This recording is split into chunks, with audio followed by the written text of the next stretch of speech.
बहुत पहले की बात है। एक गांव में गोपाल नाम का आदमी रहा करता था। वो खिलौने बनाया करता था। उसके खिलौने लोग ज्यादा पसंद नहीं करते थे।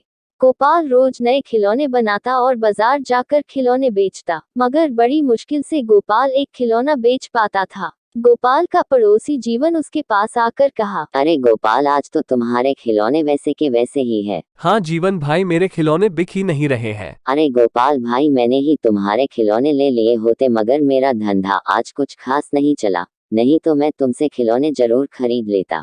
जीवन भाई, तुमने पूछा यही बहुत है मेरे लिए। चलो घर चलते हैं गोपाल। जीवन भाई, 2 दिन से कुछ खाया भी नहीं है। इस जालिम पेट के लिए कुछ ना कुछ तो बेचना पड़ेगा। हाँ भाई, तुम बेचो, मैं चलता हूँ। ऐसा कहकर जीवन चला गया। अब गोपाल खिलौने बेचने लगा। थोड़ी देर में एक औरत और बच्ची गोपाल के पास आकर पूछने लगी कि ये गुड़िया कितने की है? ये गुड़िया 20 रुपए की है बहन। घर जाने का समय हो गया है, कुछ कम करके खिलौने दे दो, अब घर जाने का समय हो गया है। खिलौने उतने अच्छे नहीं है। एक काम कीजिए, ये खिलौने 15 रुपए में ले लीजिए, इससे कम तो नहीं आएगा। नहीं भैया, ये खिलौना 10 रुपये में देना है तो दो, मैं इससे 1 रुपया भी ज्यादा नहीं दूंगी। ठीक है, ये लो गुड़िया। औरत ने 10 रुपये देकर वो खिलौना खरीदा और वहां से चली गई। गोपाल को दिन भर की कमाई में 10 रुपये ही मिले थे, इसलिए गोपाल थोड़ा नाराज था। गोपाल अपनी टोकरी उठाकर घर जाने के लिए जल्द निकलता है। शाम होने के कारण वह जंगल के रास्ते से घर जाने लगा। वो सोच रहा था कि सारे दिन का कमाई 10 रुपये, हे भगवान क्या होगा। वह जंगल के रास्ते से घर कभी कभी जाया करता था, इसलिए उसे डर नहीं लगा। गोपाल एक पेड़ के नीचे से जा रहा था, तभी उसे किसी की आवाज सुनाई दी। गोपाल गोपाल। गोपाल रास्ते में फिर से जाने लगा। गोपाल गोपाल। आवाज आई। कौन है? किसने आवाज लगाई? तभी गोपाल को पेड़ के नीचे एक औरत दिखाई देती है। आप कौन है और इतने रात को इस घने जंगल में क्या कर रही हो? मेरा नाम रानी है, मुझे मेरे घरवालों ने घर से बाहर निकाला है, इसीलिए मैं यहाँ बैठी हुई हूँ। रानी जी, इतनी रात इस घने जंगल में रहना ठीक नहीं है। आपको ठीक लगे तो आप मेरे साथ मेरे घर चल सकती हैं। ठीक है, मैं आपके साथ आपके घर आऊंगी।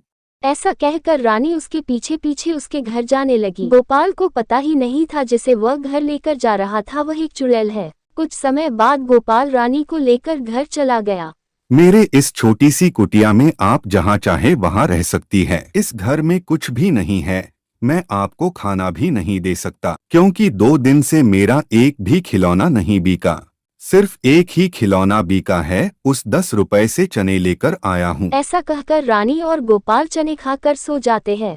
रानी रात होने के कारण थोड़ी देर सोकर उठती है और वह अपने चुड़ैल के रूप में आ जाती है। वह घर में जाकर देखती है, घर में कुछ भी खाने की चीज नहीं होती। वो 2 डिब्बों में अपने जादू से कुछ सामान भर देती है और घर के बाहर जाकर अपने जादू से बहुत सुंदर खिलौने बनाती है। खिलौने बन जाने के बाद वह वापस जाकर सो जाती है। सुबह होने से पहले रानी गोपाल से पहले ही उठ जाती है। वह घर के सारे काम करने लगती है। थोड़ी देर में गोपाल उठता है। वह बाहर मिट्टी के खिलौने देख बहुत खुश हो जाता है। किसने इतने सुंदर खिलौने बनाए? मैंने तो आज तक इतने सुंदर खिलौने नहीं बनाए। गोपाल जी, खिलौने अच्छे लगे, मैंने बनाए हैं। बहुत सुंदर खिलौने हैं। रानी जी, इतने सुंदर खिलौने बनाना आपने कहाँ से सीखा है? गोपाल जी, मैं घर में खिलौने बनाया करती थी। चलो मैं इसे बाजार में बेचकर आता हूँ, तब तक तुम कहीं मत जाना। मैं यही रुकूंगी, आप चिंता मत कीजिए। ऐसा कहकर गोपाल खिलौने टोकरी में भर बाजार बेचने चला जाता है।